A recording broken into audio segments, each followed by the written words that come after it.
আসসালামু আলাইকুম এভরিওয়ান। গত ক্লাসে আমরা অ্যালকাইল হ্যালাইডের বিক্রিয়াসমূহ নিয়ে আলোচনা করেছিলাম। তো আজকের ক্লাসে আমরা অ্যারাইল হ্যালাইড সম্পর্কে আলোচনা করব এবং এর প্রস্তুতি সম্পর্কে আলোচনা করব। তো প্রথমে জানতে হবে অ্যারাইলটা কি।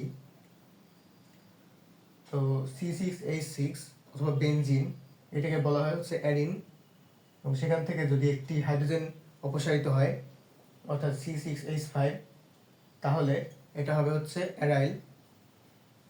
তো এই অ্যারাইলের সাথে যদি হ্যালোজেন যুক্ত হয় তাহলে সেটাকে বলবে অ্যারাইল হ্যালাইড। তো এর প্রস্তুতি সম্পর্কে এখন আলোচনা করি। ইলেকট্রোফিলিক প্রতিস্থাপন বিক্রিয়ার মাধ্যমে হাইড্রোজেন ক্লোরাইড দ্বারা প্রতিস্থাপিত হয়ে অ্যারাইল ক্লোরাইড উৎপন্ন করবে।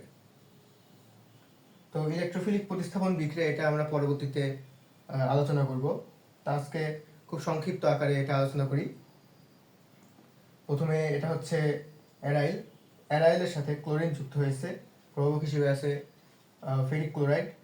তাহলে এই হাইড্রোজেন ক্লোরিন দ্বারা প্রতিস্থাপিত হয়ে অ্যারাইল ক্লোরাইড উৎপন্ন করেছে। তো এটা কিভাবে ঘটে আমরা সংক্ষিপ্ত আকারে বলি।